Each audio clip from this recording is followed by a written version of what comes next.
Okay. Okay, right. Yeah. Hi everyone, Michael Alfaro. We're live here on the border of Cambodia and Thailand, and since the peace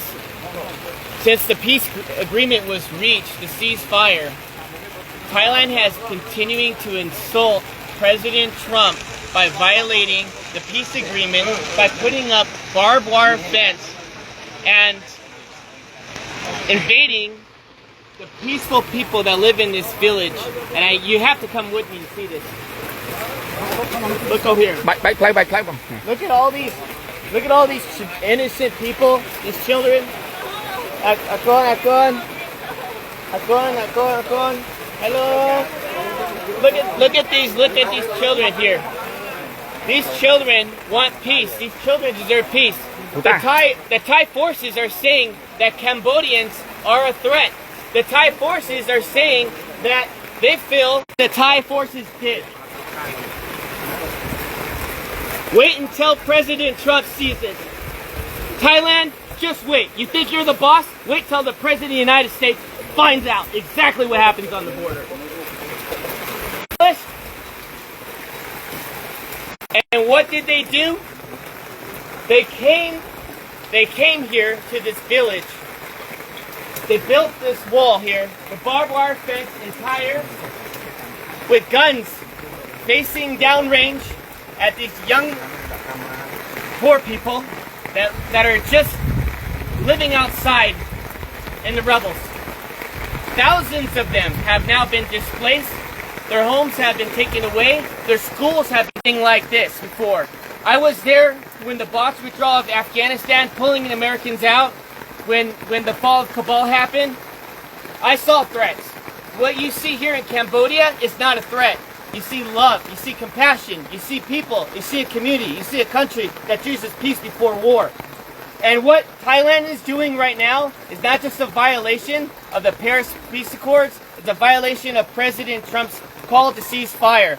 Since President Trump called ceasefire, the day after, Thailand invites Cambodian soldiers to come meet them at the border to shake hands and take a picture of them. What does the Thai forces do? They went and they kidnapped 20 Cambodian soldiers. And still today, on day 17, they have yet to release the 18. They only released 2 because one of them was completely disabled and the other one is. They are being very, very silent.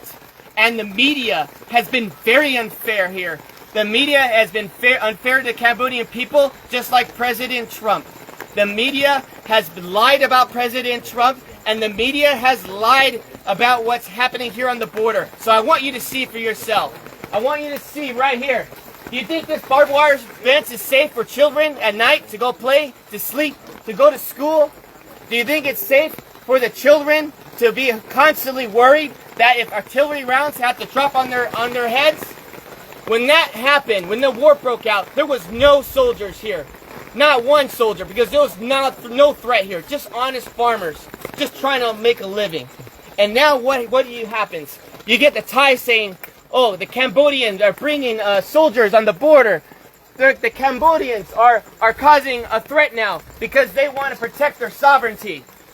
Well, you know what I think? I gotta say it as it is. It's a bunch of bullshit. And you know what? Thai forces needs to have some dignity. A home here costs $3,000. $3,000. The average home here in this province, in this village. And they want to go ahead and take their home away. These farmers are honest, and they deserve dignity, and they deserve respect. And I'm calling on all my friends in the White House correspondents. I'm calling all the senators and the congressmen that you work for. That I understand. We're all focused on Russia. We're all focused on trying to get a peaceful resolve there in Ukraine. We're all focused on Israel. But I'm telling you, as Michael Alfaro, you need to pay attention here what's happening on the border between Thailand and Cambodia, because I don't know how long Cambodians can hold on to peace and be resilient while Thailand continues out. I wouldn't want to be in that room. Because President Trump demands respect. He does not want to build your nation. He wants everybody to keep their nation.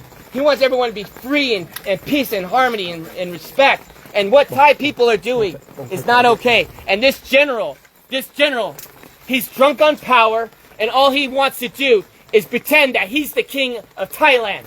And that is not okay, to kill innocent lives for his own political gain. And I'm going to call it as it is. They need to tear down this wall so the children had more leaders like that. This world will be a safer place. But unfortunately, it's not, because we have Thai aggressors that doesn't believe in peace. They choose war. And I'm here to tell all my friends that invest in Thailand, you need to knock it off no more. We need to call for a protest immediately. And we, as a U.S. body, needs to call for action. Thailand needs to be severely punished. I think the trade war should take a significant role as they continue to violate the Paris Peace Accords. They continue to violate President Trump's call to cease fire, and enough is enough. These children, hopefully, these children can find a way where they can sleep well tonight in this rain, where they can sleep well. Their homes are no longer homes. They have tents. We have to do something. The world has to get serious, and the world has to stop being politically correct. And we must act now before this turns into a genocide. Because since 1979, Cambodians have endured not one genocide, but two genocides, killing 3 million people and even killing 8,000 people in Ghost Mountain by the Thai forces. And so I'm asking all of you friends, family, Facebook, share this message and let them know that Michael Alfaro is not okay with this, and I know all my friends are not okay with this. This is the most inhumane thing I've ever seen. And I'm going to continue to investigate. I'm going to continue to see in my own eyes to protect your country by dropping a bomb on a Buddhist temple. Where was the threat? Was there a soldier in the area? Was there children playing with guns? But where's the threat? There was no threat. The evidence is on you. And you know what? If you say there is no evidence, well, I'm calling on Elon Musk right now. Pull the satellite imagery. Pull up the satellite imagery that shows that Cambodians were just one day, a threat to Thailand. I guarantee you there's no evidence that exists. There's no evidence that exists. Because if there was, it would have been shown. And so what happened when the bombs were dropped, schools were destroyed, temples were destroyed, people had been displaced out of their homes. What happened was the crimes against humanity. We are not only just going to interview the 18 prisoners, you need to immediately release them. The ICC, this is the reason why President Trump pulled out of the International Criminals Court. Because you have no backbone for any decency in the world. Because if you did, you would press charges not on Netanyahu, you would press charges on Thailand for doing this to children, putting walls up on their soil. Came from. But it got my attention. I called some friends and everyone was afraid to go to Thailand and Cambodian border. Everyone was afraid. So I said, no, I'm going to go myself and I'm going to figure it out. I also want to say this one more thing. Thailand wants to go and make the accusation that there are mines and ordnance that these Cambodian soldiers are planting. That is a lie. Everybody knows since 1970, United States has dropped these ordnance here, and it's always been here. Everybody knows you come in the country, 9 years old, he tells them to go and search these fields, and the Thai soldiers end up stepping on a mine, and they hurt themselves, and they end up killing their own men. And now they want to turn around and blame it on the Cambodians. Well, where's the evidence? Look at the animals. All of you feed there's cats in here. There's neighborhood cats. You were seeing it through the tires.